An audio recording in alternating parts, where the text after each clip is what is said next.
तर नाशिक नगर आणि मराठवाड्यातील पाणी वाटपाच्या वादाला आता एक नवीन वळण मिळण्याची शक्यता आहे। जायकवाडीसाठी नाशिकमधून पाणी न सोडण्याच्या याचिकेच्या सुनावणीच्या दरम्यान एका महिन्यामध्ये अहवाल सादर करण्याचे आदेश उच्च न्यायालयाने दिलेले आहेत। मेंढीगिरी आयोगाच्या शिफारसीनुसार जायकवाडी धरणामध्ये 65% कमी पाणीसाठा असल्यास नाशिक आणि नगर जिल्ह्यातील धरणातून पाणी सोडलं जातं।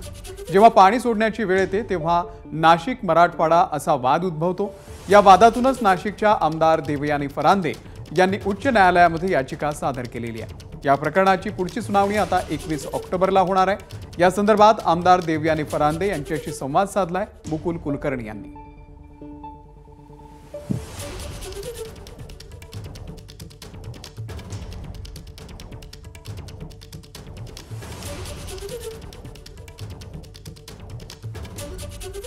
तर नाशिक नगर या आणि मराठवाड्यातील पाणी वाटपाच्या वादाला एक नवीन वळण मिळणार का असा सवाल आहे।